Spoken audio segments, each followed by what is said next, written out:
Our third 2020 distinguished alumni is Childlene Brooks, St. Michael's High School, class of 1968. Childlene Brooks attended the former Frederick Douglass Elementary School in St. Michael's and started her high school education at Moton High School. She returned to St. Michael's as a transfer to St. Michael's High School, where she graduated in 1968. She continued her education at Chesapeake College and the Baltimore Institute. Fortunately for Talbot County, Ms. Brooks used her considerable talents here at home. She worked for the Talbot County Health Department for 17 years.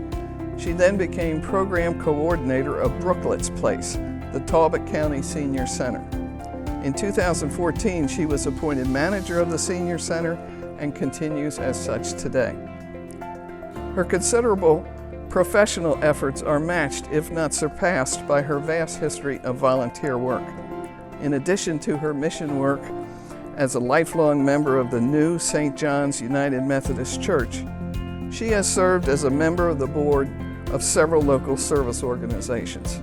Some of the many organizations benefiting from her wisdom and leadership are CASA of the Midshore, Talbot Hospice, Frederick Douglass Honor Society, Bay 100 Community Volunteers, and the NAAC Talbot County Branch.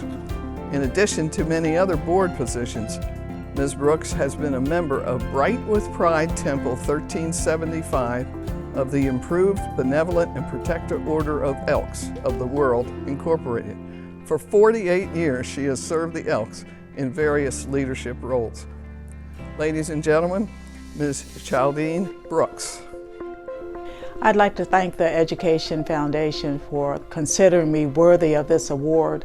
I often tell people I don't do things to be recognized for them, but I do them just because I feel like it's my commitment. There's an old song that says, "May the work I've done speak for me," and that's what I wanted to do, speak for me, not to be put out in public or not to be recognized for anything that I've done. I really would like to thank the Education Foundation, though, for thinking that I am worthy of this award as an alumni of St. Michael's High School. I started out at Frederick Douglass Elementary School, then transitioned to Moton High School. And during that time, of course, we had the African American teachers that were always behind us. They were pushing us to try to become and do the best that we could, no matter what we were doing. So I think that made a very big impact on my life.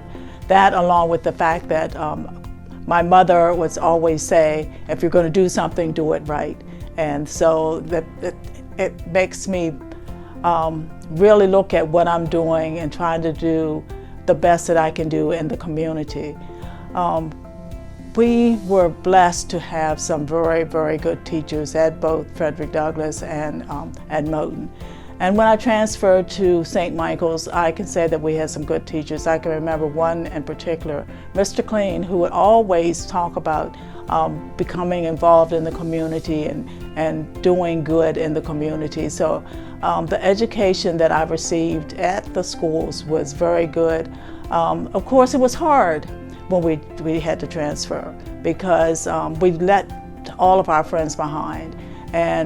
But we did make some new friends. We were able to fellowship with them, and we still remain close as I speak now. We had a reunion a couple years ago, and it was so good to see everybody and see what they're doing. But I think that being a product of this system has been one of the best things that has ever happened to me. Well, ours was the first fully integrated class that graduated in '68. In '67, there was one African American female that was in that class, and she had transferred out of Moton a couple of years earlier. She lived in St. Michael's. But I think there was about 8 to 10 of us. I would have to really go back and think about it. And Thelma Jones was our principal at Frederick Douglass, and she was really stern.